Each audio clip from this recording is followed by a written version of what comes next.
guys, welcome to Figure It Out. This is a YouTube channel based around high-end collectible action figures and the building of dioramas in order to display them in maybe new, fresh, and exciting ways. You may be asking, why do we need another action figure or diorama channel? I don't know if we do. I haven't seen a whole lot when it comes to creative ways to display these high-end action figures. And as I got interested in maybe different ways to display them, I began to learn how to put together some of these dioramas, and it got really exciting. I have some really cool ideas and dioramas that I would like to explore with you guys if you want to come on the journey with me. I have a couple of rules for my channel and the dioramas that I put together. The first rule is that I take my figures out of the box. I know that for most toy collectors, if they're collecting these high-end action figures, you gotta have the packaging. It's gotta be new in the box in order for it to maintain its value. I totally get that. But I also collect comic books and I read them, even though I store them very well. And in collecting the comics, I don't want to just put it behind glass and then never get a chance to really explore the artwork and the creativity that goes into the writing and storyboards and how they put those things together. And in the same way, as I look at these action figures and the detail and the artistry that it's taken to make them look like characters in movies or in the comics, man, I tell you, I want to get them out. I want to feel them. I want to take a look at how they're put together, how they articulate, the different accessories they come with, just all the things that are about them. And you just can't do it when it's behind plastic or if it's stuck in a box. So I'm going to take my figures out. If that disturbs you, then maybe this isn't the channel for you, because we're going to take a look at it in that way. Second rule I have is that as I create dioramas, I want to be able to always take the figure out of that diorama. In other words, there's going to be no permanent adhesion or affixation to the dioramas themselves. That does pose some problems, because not all of these do well standing on their own, and so we're going to come up with hopefully some creative ways to display some of these figures in ways that make sense and that you can look at them from multiple angles. So we'll see how that goes, but I'm never going to glue them down. I always want to be able to take them off. If I want to change them out into different dioramas, then I want to be able to do that. I'm also, rule number 3, I'm not going to alter any of the figures. In other words, if this is a high-end collectible, I want to leave it as is. I'm not going to paint any of them. I'm not going to deface them or even deform them like, oh, he lost a limb, something like that. That's not going to happen. They're going to stay as is. And so if somebody wanted one of these for my collection, it will be unaltered in any way. The only exception to that would be if I get some kind of toy or something that goes along with this particular action figure and it's maybe on the cheap side, and I'm going to change it, make it to fit the diorama, and it's actually a piece of the diorama itself. Yeah, I'm going to cut those to pieces. Who cares about that? So anyway, so those are the rules for the channel and how we're going to go through these videos. And I really appreciate you guys coming and checking it out. If you want to hear a little bit more about my story, let me just tell you that my passions lie in collecting comic books. I collect movies. And I just recently started getting into these high-end action figures. And you know, my journey with movies started way back in the day. I mean, I did movies, you know, early on, was in the theater when Star Wars came out, so that maybe will date me just a little bit. Comic books kind of started around the same time. I can remember that I was not too thrilled about comic books to begin with. That was never really my thing. I never read Spider-Man or Batman or some of the standards that you might find out there that just have these, you know, decades-long storylines, things like that. I never got into that. And one of the reasons why, I thought, because a lot of the comics were pretty whitewashed. If I would thumb through them and I would see, I don't know, lots of bullets flying and maybe weaponry being used, if they're brandishing a sword and nobody ever got hurt, it just kind of felt like, to me, even as a kid, a little disingenuous. I mean, those things ought to cause some more mayhem than what they were, and it just seemed pretty, I don't know, whitewashed when it comes to the storyline.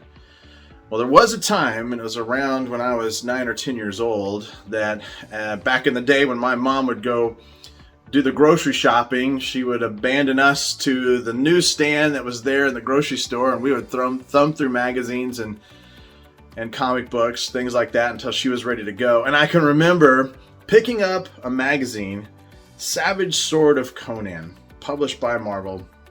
And it was magazine size, not comic book size. And as I thumbed through that, I was completely enthralled. I mean, here was this well-muscled barbarian and going through adventures where indeed there would be the blood and guts. There were monsters, there were sorcerers, there were harem girls. I mean, it was an amazing trip in that moment. I can remember begging my mom for the $1.50 it would take to purchase this magazine. I took it home and just consumed it over and over again.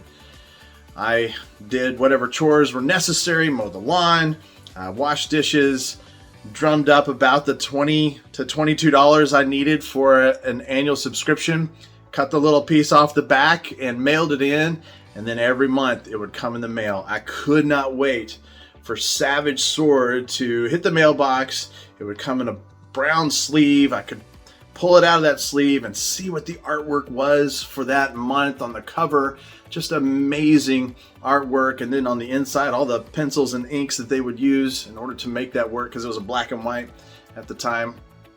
I loved it.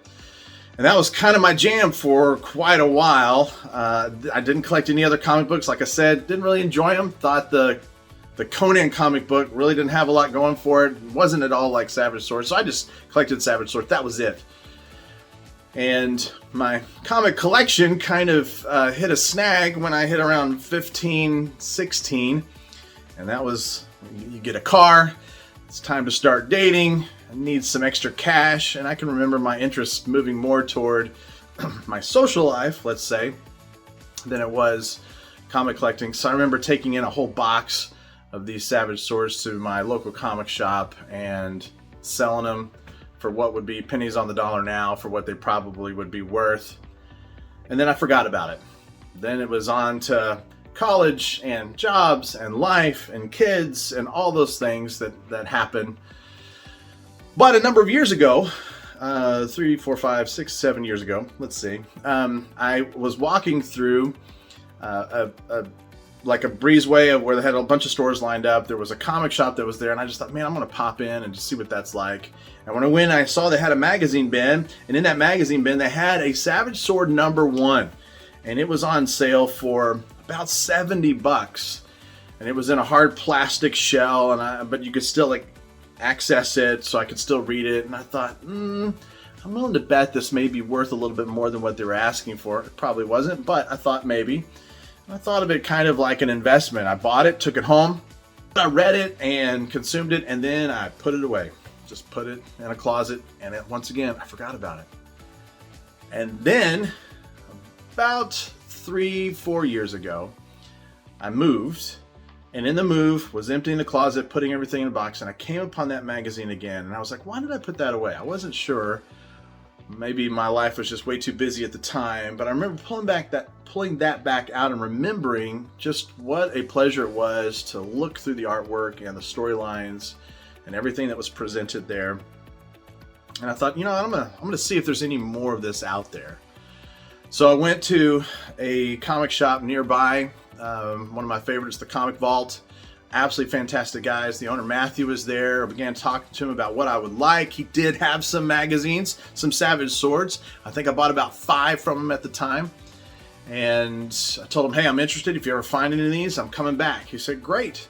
But he said, have you tried any of these other titles, any of these other Conan titles? And I told him my story, just like I told you. The comics really don't have a whole lot going for them. They're not really, I don't know if it says something about me, but they just weren't violent enough. They weren't realistic enough. I thought, that's not really what I want. And he said, well, how long has it been? And again, I explained my story. It's been quite a while. And he gave me a little history lesson in the comic book world. You see, back in 1953, they came up with this, the U.S. government was doing an exploration on juvenile delinquency. And in 1953, they formed a subcommittee on juvenile delinquency, and they came to the thought or discovery that comic books were attributing to juvenile delinquency in our country. You see, previous to 1953, they were pretty unregulated.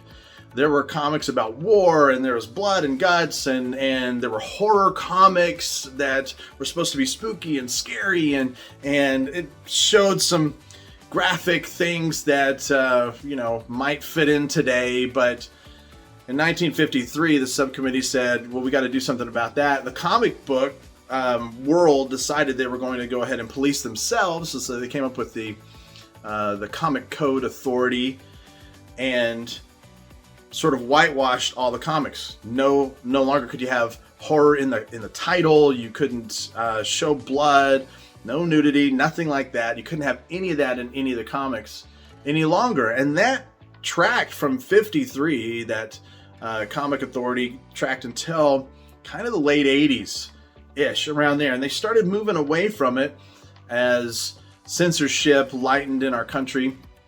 And they moved away from that until you got into the 90s, when other sort of darker anti-hero comics were coming out, like your Spawn, which, Wolverine was a big part of that, moving in that direction. And things changed. And so Matthew told me all this. He pulled out a Conan title that was published by Dark Horse Comics at the time, and they'd just come up with a new run. They were going to do a 12-book series called Conan the Slayer. He let me take a look at it, and I was like, whoa. I had no idea. I mean, I was oblivious that all this was happening in the comic world. So I was like, okay, it was like number 3. Give me all of them you got. We found some back issues to that. I started looking through what that looked like, and man, it was on. I started collecting comics again. I don't have comics like some guys do, where they literally have 10,000 titles. I don't have that many books. About 2,000 is what I have at the moment. But and it grows every month. There's something else. I collect Conan. I collect all the ones that, just like my movie interests are in sci-fi and horror and sort of fantasy, sword and sorcery, so too my comic book interest is the same. I love all the Conans, and you've got Red Sonja, and on the sword and sorcery, on the horror titles, I really have enjoyed Hack Slash's one that I like in particular. So I've got all those. I've just sort of chased down these ones. I have some alien titles. So if it's got monsters, if it's got some violence, if it's got sword and sorcery, if it's got some sci-fi, I'm kind of interested. I'm kind of grooving on it. So if you want to join me in this journey, I would really appreciate it. Just hit the subscribe button, and my goal is to be putting out a video about once a week if possible. And as I'm getting into it, I think I'll be able to do it faster, but hopefully when we hit the outcome, you'll appreciate it. That's my goal. And man, we're going to give it a shot, and we're going to do it the best we possibly can. And if that's you and you just want to give it a shot, then join me in this. It's going to be a lot of fun. Thanks.